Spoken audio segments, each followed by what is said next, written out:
Hello everyone, you are welcome to my channel NM Creative Learning. In this video, we are doing chapter 2 from class 8 new social science book Exploring Society, India and Beyond. Reshaping India's political map. Already I have done part 1. Today I am going to begin with second part. We have to start from page 29 of this chapter. In the first part, we have already known the timeline of the main events that we are going to study in this chapter. It is starting from 1200 to 1800. All the main events already we have discussed कि किस प्रकार से अलग अलग dynasties India में establish हुई, क्योंकि बहुत सारे इन्वेडर्स सेंट्रल एशिया से और टर्की वगैरह कंट्रीज से इंडिया में आए। कुछ तो यहाँ पर लूटपाट करके और बहुत सारा धन लेकर यहाँ से चले गए, तो और कुछ यहीं पर रह गए जिनके यहाँ पर ये आप देख रहे हैं ये किंगडम्स मार्क की गई हैं। आज हम स्टार्ट करने वाले हैं पेज 29 पर। थिंक अबाउट इट से। During the time of the Tughlaqs के टाइम के दौरान मुसुनुरारी नायकास जो कि तेलुगु चीफेंस थे, rallied over 75 more chieftains of the region. उन्होंने रीजन के 75 और सरदारों को इकट्ठा किया। Form the confederacy that defeated small provinces, मतलब एक अपना ग्रुप बनाया और जिन्होंने इकट्ठे होकर, मतलब 75 सरदार इकट्ठे हुए, छोटे छोटे राज्यों के हेड इकट्ठे हुए और एक ग्रुप बनाया और इन्होंने जो भी इनके आसपास स्मॉलर प्रोविंसेस थे सबको हरा दिया। Formed A confederacy that defeated the Delhi सल्तनत फोर्सेस, और एक ऐसी कन्फेडरेसी तैयार करी जिन्होंने कि दिल्ली सल्तनत की सेनाओं को तक को भी हरा दिया। And expelled Muhammad bin Tughlaq's army from Warangal जो जहाँ पर आज तेलंगाना स्टेट है, वहाँ उसको पहले वारंगल कहा जाता था, वहाँ से तुगलक की मोहम्मद बिन तुगलक की आर्मी को भी निकाल फेंका around 1332-1336। Do you think it would have been an easy task to bring together 75 leaders in those days? क्या आप सोचते हैं कि ये बड़ा आसान रहा होगा कि 75 लीडर्स को एक ग्रुप में शामिल करना और इकट्ठे यूनाइटेड होकर फाइट करना? वी मेंशन अर्लियर, हमने पहले ये भी जिक्र किया, Alauddin push to the south attracted by its renown wealth, कि अलाउद्दीन खिलजी साउथ की तरफ वहाँ की धन दौलत जो कि जिसके लिए वो बड़ा जाना जाता था आकर्षित हुआ था। At the time the Hoysalas ruled parts of southern India के कुछ पार्ट्स में होयसल्स रूल करते थे, मोस्टली प्रेजेंट डे कर्नाटका जहाँ आज कर्नाटक है। And fended off several attacks from the Delhi सल्तनत, और दिल्ली सल्तनत से जो भी अटैक किए गए थे उन सब का उन्होंने सामना किया था। Remaining the only independent kingdom in the south, और साउथ में होयसल्स की एकमात्र अकेली इंडिपेंडेंट स्वतंत्र किंगडम थी। However, weakened by these attacks and internal conflicts, the Hoysal kingdom declined. लेकिन बार बार के अटैक से और जो आपस में झगड़े चल रहे थे उनकी वजह से होयसल किंगडम भी वीक पड़ गई और फिर डिक्लाइन हो गई। In the mid 14th century was absorbed into the Vijayanagar empire further south, और फिर इसे विजयनगर एम्पायर में मिड 14th सेंचुरी में मिला लिया गया था। यहाँ एक ही पिक्चर दी है। The Hoysalas built magnificent temples, Hoysala ने बहुत शानदार मंदिर बनाए। For instance those of Belur, ये बेलूर में है और हलेबीडू में है।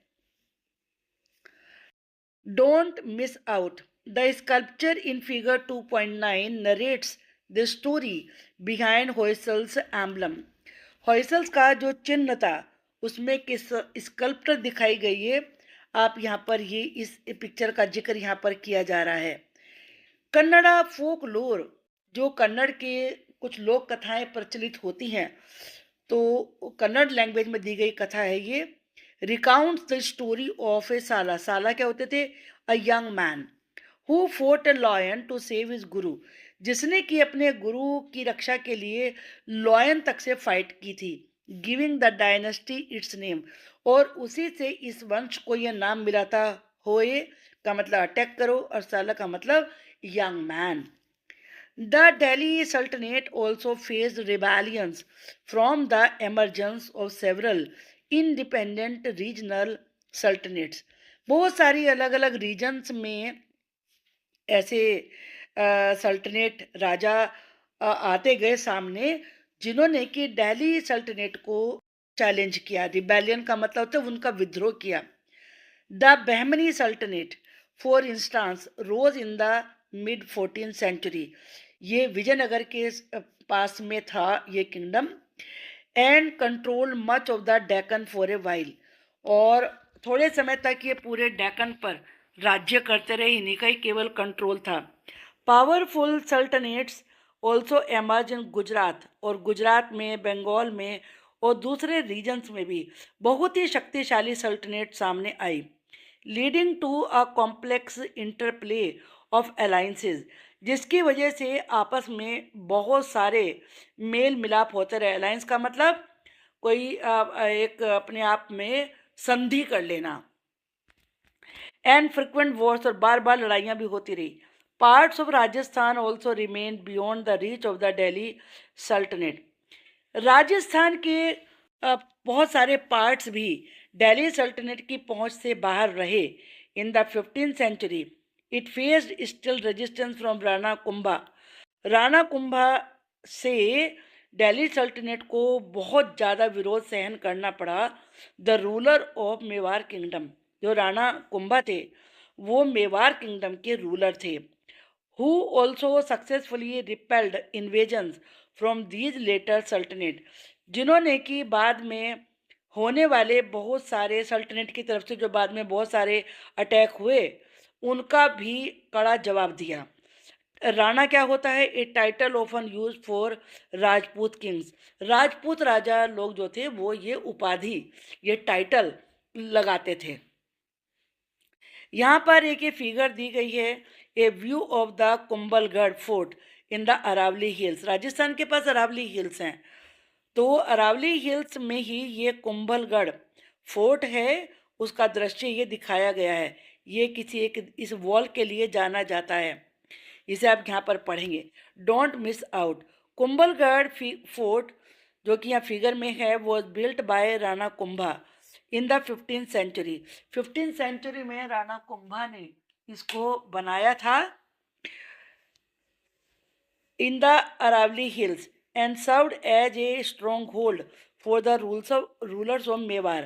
मेवाड़ के रूलर्स के लिए ये एक बहुत बड़ी मजबूत रक्षा थी। ए prominent Rajput kingdom in the central and southern parts of the today's Rajasthan, जो आज का राजस्थान है उसके सदर्न और सेंट्रल पार्ट के लिए। Surrounded by forest and steep slope, इसमें चारों तरफ जंगल हैं और बड़े ढलान हैं। It is famous for its massive 36 kilometres long wall. 36 kilometre आप समझ सकते हैं, काफ़ी अच्छी डिस्टेंस होती है। तो इतनी लंबी दीवार है इसके चारों तरफ, और one of the strongest continuous wall in the world. Let us explore why do you think such locations were chosen for many of the medieval forts. क्योंकि उसकी मेन रीजन उसका ये एक स्ट्रेटेजी होती थी, सिक्योरिटी होती थी, और मतलब उस पर अटैक करने के चांसेस कम होते थे। एक आप अपनी डिफेंसिव पोजीशन ले सकते थे।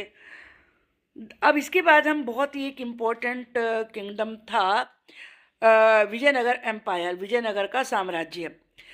वाइल द दिल्ली सल्तनत ग्रीव पॉलिटिकली मोर अनस्टेबल, जब धीरे धीरे जो दिल्ली की सल्तनत थी वो अस्थिर रहने लगी। A new centre of power emerge in the south, तो साउथ में नया पावर का सेंटर सामने आया।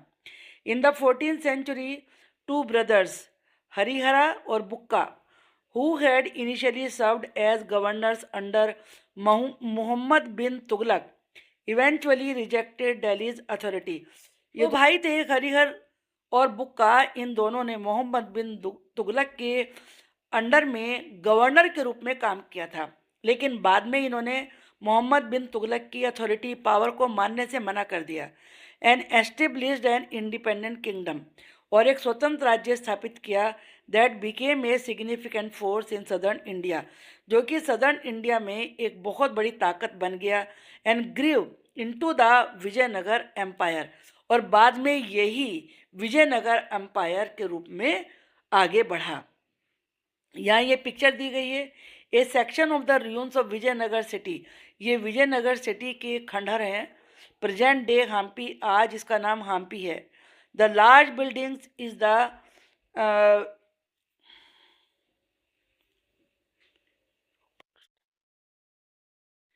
जो यहाँ पर ये लार्ज बिल्डिंग दिखाई गई है, ये बिल्डिंग है विरूपक्ष टेम्पल की। According to popular folklore, एक लोक कथा के अनुसार, Harihara and Bukka witnessed a remarkable sight at Hampi, Hampi में जो आज कर्नाटक में है, एक बहुत ही विरला दृश्य देखा। ए हियर टर्निंग अराउंड, एक खरगोश मुड़ रहा है, and chasing A pack of horns, और एक हॉर्न्स के झुंड के पीछे भाग रहा है, symbolising unexpected strength and courage, जो कि इस बात का प्रतीक था कि कुछ बहुत ताकत जिस पे विश्वास नहीं किया जा सकता, और साहस। When they recounted this incident to their guru, जब उन्होंने ये घटना अपने गुरु को बताई जिनका नाम विद्यारण्य था, he interpreted as a symbol of resilience, resilience का मतलब होता है हारने के बाद दोबारा से उभर आना, एंड ब्रेवरी, तो उन्होंने कहा कि ये पुनरुत्थान और बहादुरी के का प्रतीक है, and advise them to establish their capital at that very spot, और सलाह दी गुरु ने उन दोनों को कि वो उसी जगह पर अपनी कैपिटल बनाएं। To the north of the Vijayanagar empire, Vijayanagar empire के नॉर्थ में the Bahmani sultanate was a major rival, Bahmani sultanate एक मेजर राइवल था, राइवल कहते हैं प्रतिद्वंद्वी को।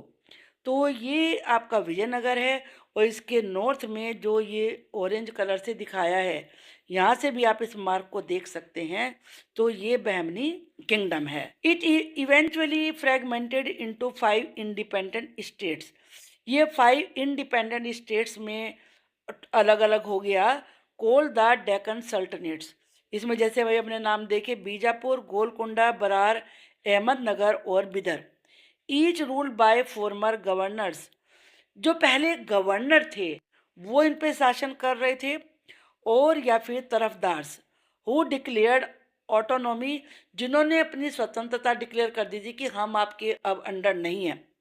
The Vijayanagara rulers battled with the first two, जो विजयनगर रूलर थे उन्होंने पहले 2 से युद्ध किया, as well as with the Gajapati rulers of Orissa in the east, और ईस्ट में गजपति रूलर्स के साथ भी इन्होंने युद्ध किया।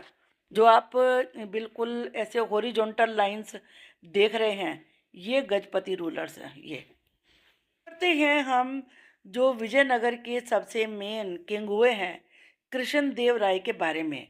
इन the 16th century the Vijayanagar empire reached its peak, Vijayanagara empire अपनी चरम सीमा पर पहुंच चुका था अंडर इट सेलिब्रेटेड रूलर, इसके बहुत ही प्रसिद्ध रूलर शासक Krishna Deva Raya, who expanded and secured the empire's dominance over the Deccan, जिन्होंने डेक्कन के ऊपर अपना आधिपत्य बना लिया था। अंडर हिज रूल, उनके रूल के दौरान the empire achieved both military power and cultural renaissance, उनका जो साम्राज्य था उसमें मिलिट्री पावर भी बढ़ी और कल्चरल रेनेसाउस की भी जागृति हुई। ही पैट्रोनाइज पोएट्स, वो संरक्षक बने कवियों के, स्कॉलर्स के इन संस्कृत, तेलुगु एंड कन्नड़ा तीनों भाषाओं के विद्वानों के। He himself compose an epic poem, इन्होंने खुद एक एपिक पोएम की रचना करी थी तेलुगु में। एपिक कहते हैं ए वेरी लॉन्ग पोएम जिसमें किसी भी एक फैमिली के पूरे डिटेल को, उनके विक्ट्रीज को बताया गया हो। इस बुक का नाम था Amukta Malyada, on the story of the Tamil poet saint Andal. One section of the work is राजनीति, यानी कि रॉयल पॉलिसी। इनमें इसमें एक सेक्शन राजनीति के बारे में है और इसमें स्टोरी दी गई है जो तमिल के पोएट सेंट थे आंदाल के ऊपर, where he expounded his ideas of good governance. और इसमें उन्होंने गुड गवर्नेंस के, अच्छे शासन के जो उनके आइडियाज थे उनको समझाया है। Krishna Deva Raya provided grants to many temples. Krishna Deva Raya ने बहुत सारे मंदिरों को दान दिया, इंक्लूडिंग तिरुपति इन आंध्र प्रदेश। आंध्र प्रदेश में तिरुपति टेम्पल है और विठल टेम्पल है जो कि उनकी अपनी कैपिटल विजयनगर में था, इनको अनुदान दिया। वे displayed many grand temples, palaces and other buildings. और उसमें बहुत सारी, विजयनगर में बहुत सारे टेम्पल थे और भी महल थे और बिल्डिंग्स भी थी। यहाँ पर एक ये पिक्चर दी गई है, ये दी गई है महामंडप, ग्रेट हॉल और विठल टेम्पल। विठल टेम्पल का है ये। Note the grandeur and intricacy of the architecture. जो इसमें आर्किटेक्चर दिखाया है उसको आज समझ सकते हैं कि कितना फाइन वर्क इसमें किया गया है। इन particular he the finally sculpted monolithic pillars when struck, their smaller columns give out different musical notes। अगर इन पे थोड़ा सा ऐसे हिट किया जाए तो इनमें से म्यूजिकल नोट्स, मतलब म्यूजिकल साउंड बाहर निकलती है। Hence their names musical pillars, इसीलिए इनको म्यूजिकल पिलर्स कहते हैं। Don't miss out. Foreign travellers, जो बहुत सारे विदेशी यात्री विजिटेड विजयनगर फॉर ट्रेड, व्यापार के लिए विजयनगर में आते थे। Portuguese travellers in particular were very well treated, उनसे बहुत अच्छा व्यवहार किया जाता था। As they came to sell horses, वो घोड़े बेचने आते थे। And the king did not want them to go and sell those precious horses to enemy kingdom. और राजा चाहते थे कि वो अपने इतने अच्छे घोड़ों को, जो व्यापारी हैं, वो दूसरे राज्यों में जाकर ना बेचें। One of them, Domingo Paes, left a long and detailed record of his stay in the Vijayanagara capital. इस ट्रैवलर ने अपने विजयनगर कैपिटल में रहने का बहुत ही डिटेल में लंबा चौड़ा रिकॉर्ड लिखा है। एंड एक्सेप्ट, वहाँ से एक अंश दिया गया है, दिस सिटी, ये शहर, seems to me as large as Rome, मुझे इतना बड़ा लगता है जैसे कि रोम है। And very beautiful to the sight, देखने में बहुत सुंदर है। There are many groups of trees within it, इसमें बहुत सारे पेड़ों के झुंड हैं। In the gardens of the houses and many conduits of water which flow into the midst of it, and in places there are lakes, और वहाँ पर लेक्स भी हैं। The people in this city are countless in number, इस शहर में रहने वाले लोग असंख्य हैं। This is the best provided city in the world, ये वर्ल्ड में सबसे अच्छा शहर दिया गया है। The streets and markets are full of laden oxen, और यहाँ की गलियाँ, यहाँ के मार्केट, बिल्कुल जो वहाँ पर आपको ऑक्स देखने को मिलेंगे वो सामान से लदे हुए हैं। You could find in great and abundance everything that you wanted, जो भी तुम चाहो वो तुम्हें बहुत बड़ी मात्रा में यहाँ पर उपलब्ध है। यहाँ ये पिक्चर दी गई है, आप कितना फाइन देख सकते हैं इसमें। ए पैनल फ्रॉम विठल टेम्पल, ये भी विठल टेम्पल से लिया गया है।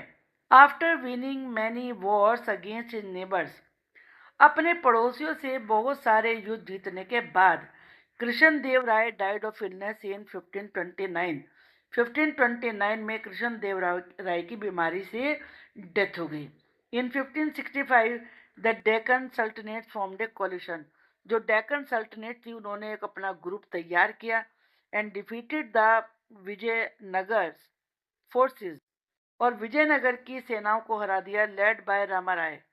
जिनके लीडर रामा राय थे, कृष्ण देव राय सन इन लॉ, और ये रामा राय कृष्ण देव राय के सन इन लॉ थे at the battle of Talikota में। The city was sacked over several months. The city was sacked over several month, कितने महीनों तक शहर को लूटा गया। सैक्ड का मतलब होता है लूटना। Houses, shops, buildings, palaces and most of its temple were destroyed. उन्हें नष्ट कर दिया गया। And much of its civilian population massacred. Massacred का मतलब होता है नरसंहार, मतलब बहुत अधिक मात्रा में एक साथ लोगों को मार देना।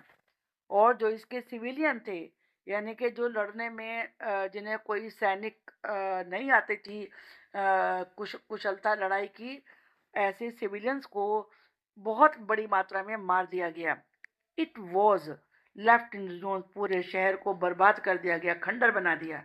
After this the empire got fragmented into smaller reason.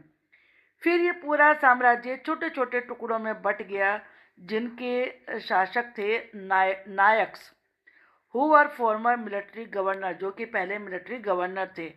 The empire came to an end in the mid 17th century, और मिड 17th सेंचुरी में ये साम्राज्य बिल्कुल समाप्त हो गया। The Mughals, while the Delhi सल्तनत वीकन, जिस समय दिल्ली सल्तनत भी वीक हो गई, Babur a Turkic Mongol ruler and military strategist, जो बहुत ही मिलिट्री सैन्य शक्ति में कुशल थे, who having been thrown out of Samarkand, जो कि आज का उज्बेकिस्तान है, तो वहां से उन्हें बाहर निकाल दिया गया था। Turned his sights to India, उन्होंने अब अपना मुंह भारत की तरफ मोड़ा। ए डिसेंडेंट ऑफ तिमूर, वो तिमूर के वंशज थे। Babur defeated Ibrahim Lodi at Panipat in 1526, Babur ने 1526 में इब्राहिम लोदी, जो कि दिल्ली सल्तनत के आखिरी रूलर थे, उनको हरा दिया। Which will later be called the first battle of Panipat, क्योंकि कई सारे पानीपत के बैटल हुए, ये फर्स्ट बैटल में बाबर ने इब्राहिम लोदी को हराया था। It relied heavily on gunpowder, field artillery and matchlock guns, उसे इन तीन चीज़ों पर बड़ा भरोसा था, गन पाउडर पर, फील्ड आर्टिलरी पर और मैचलॉक गन्स पर, which had recently been introduce in warfare in India, जिन्हें कि हाल ही में इंडिया में लड़ाई में यूज किया गया था। That defeat put a final end to the Delhi Sultanate, इस हार ने दिल्ली सल्तनत का बिल्कुल फाइनल एंड कर दिया इंडिया में, and led the foundation of the Mughal empire, और मुगल साम्राज्य की नींव रख दी। As Babur assumed control of Delhi throne, क्योंकि इसके बाद बाबर ने दिल्ली के सिंहासन पर अपना कंट्रोल कर लिया। यहाँ ये पिक्चर है figure 2.15, the battle of Panipat as depicted in a copy of the Baburnama. Baburnama Babur की लिखी हुई पुस्तक है, और इसमें उसने बैटल ऑफ पानीपत का वर्णन दिखाया है कि किस प्रकार से पहले चित्रकार होते थे और वो सीन का वर्णन करते थे। तो ये आप देख सकते हैं, ये गन पाउडर यूज करने के लिए जो उसने यूज की थी इस बैटल में, उसका चित्र दिखाया है यहाँ पर। बाबर एंड इंडिया, इसके बाद यहाँ से मुगल एम्पायर शुरू हो जाता है। Babur left a candid autobiography of great historical value, Babur ने एक बहुत ही ऐतिहासिक वैल्यू की अपनी आत्मकथा छोड़ी है, जिसका नाम है Baburnama, Babur's memoirs. In it इसमें he comes out as a cultured and intellectually curious with a keen appreciation for architecture, poetry, animals, birds, in particular, many of which he lists in some detail. इसमें उसने बहुत सारे एक सांस्कृतिक रूप से, बौद्धिक रूप से बड़ा अच्छा प्रशंसा लिखी है यहाँ की गृह निर्माण कला की, पोइट्री, एनिमल्स, बर्ड्स वगैरह की, and flora, fruit trees specially. But he was also a brutal and ruthless conqueror, लेकिन वो बहुत ही निर्मम और निर्दयी विजेता था। स्लॉटरिंग, यहाँ पे लिख सकते हैं brutal, ruthless conqueror, slaughtering entire populations of cities, slaughter का मतलब भी होता है, स्लॉटर हाउस होते हैं जहाँ पर मांस के लिए जानवरों को मारा जाता है, तो यानी कि बिल्कुल निर्ममता से मार देना। शहरों की जनसंख्या को उसने बिल्कुल निर्ममता से उनकी हत्या करी। एनस्लेविंग वुमेन एंड चिल्ड्रन, बच्चों को और औरतों को गुलाम बना लिया। And taking pride in erecting towers of skulls, और खोपड़ियों के फिर उसने टावर बनाए और उसके ऊपर उसे बहुत ही गर्व था कि उसने कितना महान काम किया। Made from the slaughtered people of plundered cities, जिन शहरों को लूटता और वहाँ के लोगों को मारता, तो उनकी खोपड़ियों से वो टावर बनाता था और उस पर कहता था देखो मैंने कितना बड़ा काम किया। बाबर वाज नॉस्टैल्जिक, नॉस्टैल्जिक कहते हैं होम सिकनेस, घर की याद आना, क्योंकि वो सेंट्रल एशिया से आया था। And found India to be a country of few charms, उसे लगता था इंडिया में कोई ऐसा ज़्यादा आकर्षण नहीं है। एट द सेम टाइम ही एक्नोन, उसने स्वीकार किया Hindustan is a large country, बड़ा शहर है ये, सॉरी हिंदुस्तान एक बड़ा देश है। And has masses of gold and silver, या गोल्ड और सिल्वर ढेरों मात्रा में है। Through the rainy season the air is remarkably fine, rainy season में हवा अच्छी है। Not to be surpassed for healthiness and charm.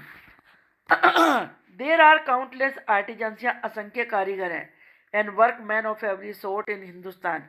पर as for the last reason, specially India's wealth, he decided to stay and build his empire India rather than return to central Asia. केवल यहाँ की धन दौलत के लिए वो यहाँ पर ठहर गया और सेंट्रल एशिया में लौटकर नहीं गया। आफ्टर बाबर्स डेथ, बाबर की डेथ के बाद जो कि 1530 में हुई, his son Humayun struggled to hold the empire together, उसने बड़ी संघर्ष किया, स्ट्रगल किया कि वो एक रखे इस राज्य को। Taking advantage of this, Sher Shah Suri, a powerful Afghan leader, establish the Sur empire over large parts of north India. North India में शेर शाह सूरी ने एक बड़ा साम्राज्य बनाया। इंट्रोड्यूस मैनी लास्टिंग रिफॉर्म्स, और बहुत सारे सुधार भी यहाँ पर लागू किए। The empire was short lived, लेकिन उसका राज्य थोड़े समय का ही था। However as Humayun soon reconquered the lost ground, क्योंकि थोड़े समय के बाद हुमायूं ने फिर दोबारा से उसको हरा के अपना राज्य स्थापित किया। बिफोर दिस हैपन, ऐसा होने से पहले, हेमू, जिसे हेमू भी कहा गया, एक स्किल्ड मिलिट्री कमांडर था ये, और चीफ मिनिस्टर था, वजीर जिसे कहते हैं, under one of the last Suri rulers, ये सूरी शेरशाह सूरी के अंडर में था। कैप्चर दिल्ली, उसने दिल्ली को कैप्चर किया। And ruled it briefly under the royal name of Hemchandra Vikramaditya, इस नाम से उसने दिल्ली पर राज्य किया। दो इंजॉइंग सम मिलिट्री सक्सेस, शुरुआत में उसे मिलिट्री सक्सेस मिली। He was injured on the battlefield, फिर बैटल फील्ड में वो घायल हो गया। The second battle of Panipat था जो, when confronted by Babur's grandson, जब उसका सामना बाबर के ग्रैंडसन अकबर से हुआ। अकबर ने उसे कैप्चर कर लिया, पकड़ लिया। Hemu was brought to Akbar, और अकबर के सामने हेमू को लाया गया। Who had him beheaded, beheaded का मतलब सिर अलग कर देना, और अकबर ने उसका सिर अलग करवा दिया। Akbar soon reclaim Delhi for the Mughals, और अकबर ने मुगलों के लिए दिल्ली को हथिया लिया। आज हम यहीं तक पढ़ेंगे, और थर्ड पार्ट में हम आगे के कुछ पेजेस की स्टडी करेंगे। Till then bye bye, thank you.